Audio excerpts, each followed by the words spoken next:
రోజూ బ్రష్ చేస్తున్నా పళ్ళు ఎందుకు పాడవుతున్నాయి, చిగుళ్ళు ఎందుకు నొప్పి పెడుతున్నాయని మనలో చాలా మంది బాధపడుతూ ఉంటారు. నిజానికి రోజుకు 2 సార్లు దంతధావనం చేస్తున్నా సరే మనకు తెలియకుండానే మనం చేసే కొన్ని చిన్న చిన్న తప్పుల వల్ల దంతాలు తీవ్రంగా దెబ్బతింటాయని గుర్తుంచుకోవాలి. పళ్ళు తెల్లగా మెరుస్తాయనే భావనతో వాటిని గట్టిగా రుద్దడం, బ్రష్ను నెలల తరబడి మార్చకపోవటం, తిన్న వెంటనే నోటిని శుభ్రం చేసుకోకపోవటం మొదలైన అలవాట్లన్నీ కూడా దంతాలకు శాపాలే అంటారు డాక్టర్లు. రోజూ పళ్లను తోముతున్నా దంతాలు ఎందుకు పాడవుతాయో డాక్టర్ని అడిగి ఇప్పుడు తెలుసుకుందాం.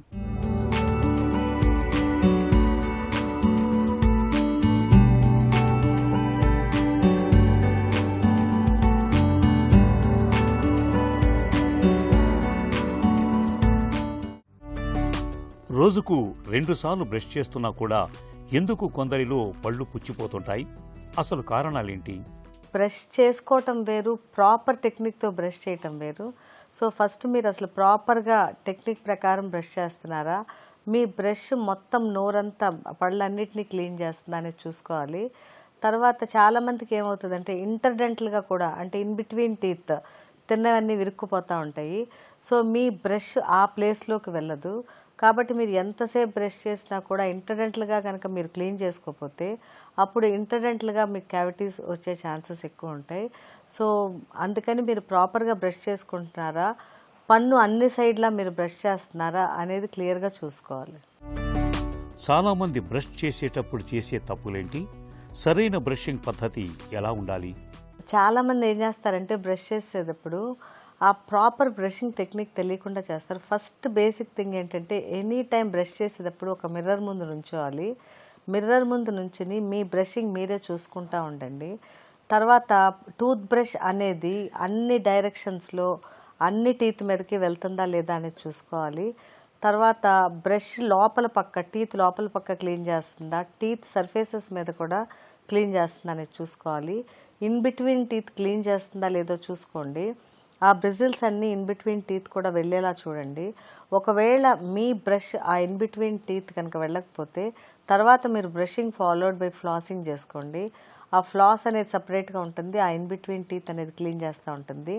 లేదంటే ఇంటర్డెంటల్ టూత్ బ్రషెస్ కూడా ఉంటాయి, అంటే పళ్ళ మధ్యలో ఉండే గ్యాప్స్ను క్లీన్ చేసే బ్రషెస్. అట్లా మీ బ్రషింగ్ ప్రాపర్గా అయిందా అనేది మీరు ఒకసారి మీకు మీరే చూసుకోండి.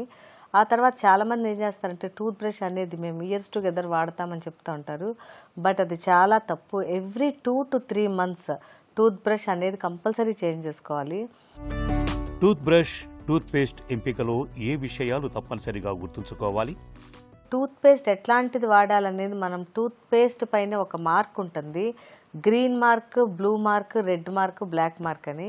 సో మనం ఎప్పుడైనా సరే నార్మల్ టూత్ పేస్ట్ ఏంటంటే గ్రీన్ మార్క్ కానీ బ్లూ మార్క్ కానీ ఉంటుంది ఆ ట్యూబ్ వెనకాల.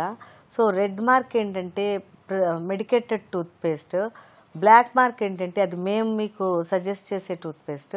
కాబట్టి యూజువల్గా మీరు గ్రీన్ ఉన్నది వాడితే మంచిది.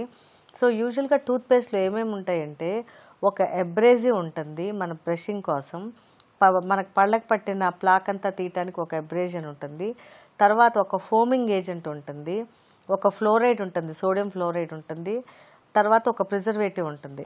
సో ఈ ఫ్లోరైడ్ అనేది మనం 1000 to 1500 pPa parts per million మనం తీసుకుంటే కనుక అది మనకి టీత్ని ప్రొటెక్ట్ చేస్తూ ఉంటుంది. ఇంతకన్నా ఎక్కువ ఫ్లోరైడ్ ఉన్న టూత్పేస్ట్ని వాడకుండా ఉంటుంది మంచిది. సో ఈ టూత్పేస్ట్ ఎంత తీసుకోవాలని చాలామంది అడుగుతూ ఉంటారు. ఈ టూత్పేస్ట్ యూజువల్గా మనము చిన్న పిల్లలకైతే ఒక చిన్న రైస్ గింజ అంత టూత్పేస్ట్ తీసుకుంటే చాలు.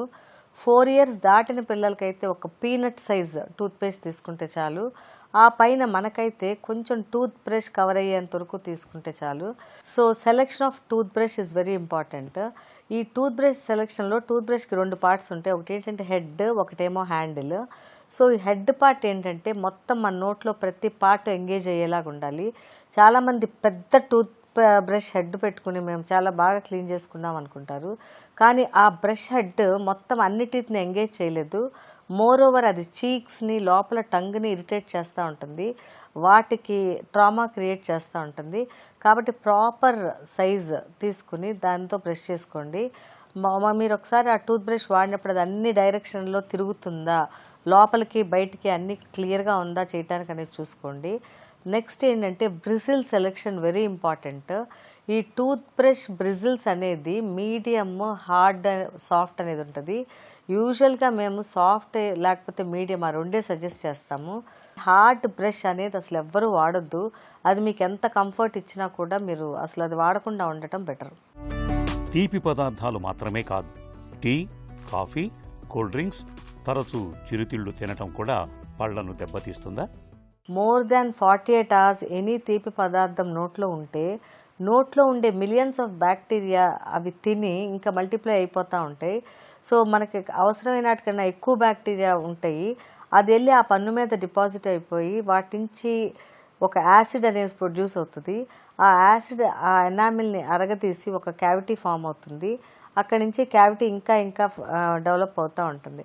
సో ఇది స్వీట్స్ తిన్నప్పుడు జరిగే పని.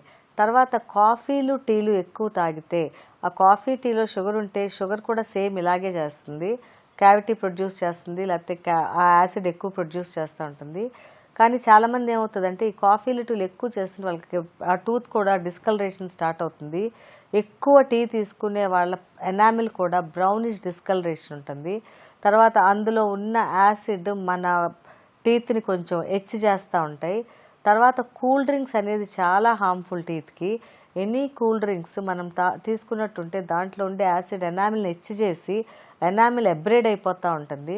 సో ఎబ్రేడ్ అయిన ఎనామిల్ మీద మళ్ళీ మనం స్వీట్స్ తింటా లేకపోతే మళ్ళీ కూల్ డ్రింక్స్ తింటా ఉంటాయి. అందులో ఆ కూల్ డ్రింక్స్లో ఉండే షుగర్స్ ఆ ఎనామిల్ ఇంకా ఇంకా డెప్త్లో ఎచ్ చేసేసి డెంటిన్, పల్ప్ అవన్నీ ఎక్స్పోజ్ అయ్యి సివియర్ సెన్సిటివిటీ అనేది వస్తుంది.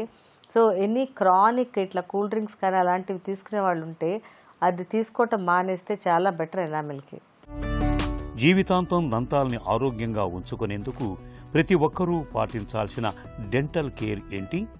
జీవితాంతం మీ పళ్ళు బాగా ఉండాలంటే మీరు ఫస్ట్ ట్వైస్ బ్రష్ చేసుకోండి. ఆ బ్రషింగ్ ప్రాపర్ టెక్నిక్తో చేయండి. ప్రాపర్ పేస్ట్ తీసుకోండి.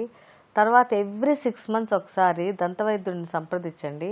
జస్ట్ చెకప్కి వెళ్ళండి, మీ నోరు చూసుకోండి. ఎందుకంటే చాలా క్యావిటీస్, చాలా ప్రాబ్లమ్స్ మీకు తెలవదు, వాళ్ళు ఎక్స్రేలు తీసి చూసుకుని వాళ్ళు అన్ని రూల్ అవుట్ చేస్తూ ఉంటారు. సో జీవితాంతం మీ నోట్లో ఎటువంటి ప్రాబ్లం ఉండొద్దంటే మీరు ప్రాపర్ డెంటల్ విజిట్స్ చేస్తే ఏదైనా క్యావిటీ ఫామ్ అయ్యేలాగా ఉంటే వాళ్ళు ముందే ఫిల్ చేసేస్తారు. సో ఏదన్నా క్యావిటీ స్టార్ట్ అయితే ఇట్ టేక్ 6 months టైం పడుతుంది. అది లోపలికి వెళ్ళి అది పన్ను ఇన్ఫెక్ట్ అయ్యి మీకు పన్ను నొప్పి అవన్నీ రావటానికి. కాబట్టి ఎవ్రీ 6 నెలలకి మీరు వెళ్తూ ఉంటే చిన్న చిన్న క్యావిటీస్ ఉన్నా కూడా ఫిల్ చేస్తే ఫ్యూచర్లో వచ్చే ప్రాబ్లమ్స్ ఎరాడికేట్ చేయొచ్చు. సో 6 monthsకి ఒకసారి మీరు దంతవైద్యుని సంప్రదిస్తే ఇవాళ ఉన్న ప్రాబ్లమ్స్కి ట్రీట్మెంట్ ఇచ్చి ఫ్యూచర్లో మీకు ఎటువంటి డెంటల్ ప్రాబ్లమ్స్ రాకుండా స్టాప్ చేస్తారు. ఎందుకంటే ఓవర్ నైట్ డెంటల్ ప్రాబ్లమ్స్ రావు. They take months together to form, establish and create problem to you. So అవి మనం ఎప్పుడైతే ఫామ్ అవుతుందనుకున్నామో అప్పుడే ట్రీట్ చేస్తే మీకు డెఫినెట్గా పెద్ద పెద్ద ప్రాబ్లమ్స్ అయితే రాకుండా స్టాప్ చేయొచ్చు. నిత్యం దంతధావనం చేయడం అనేది ఒక అలవాటు కాదు, అదొక సైన్స్. బ్రష్ను గట్టిగా పట్టి రుద్దడం వల్ల పళ్ళు శుభ్రం కాకపోగా వాటిపై ఉండే ఎనామిల్ ఊడిపోయి సెన్సిటివిటీ వచ్చేస్తుంది. కాబట్టి రోజు బ్రష్ చేయడమే కాదు, ఎలా చేస్తున్నాం, ఎంతసేపు చేస్తున్నాం, బ్రషింగ్ తీరుతెన్నులు ఎలా ఉంటాయన్న విషయాలని గమనించుకోవాలి.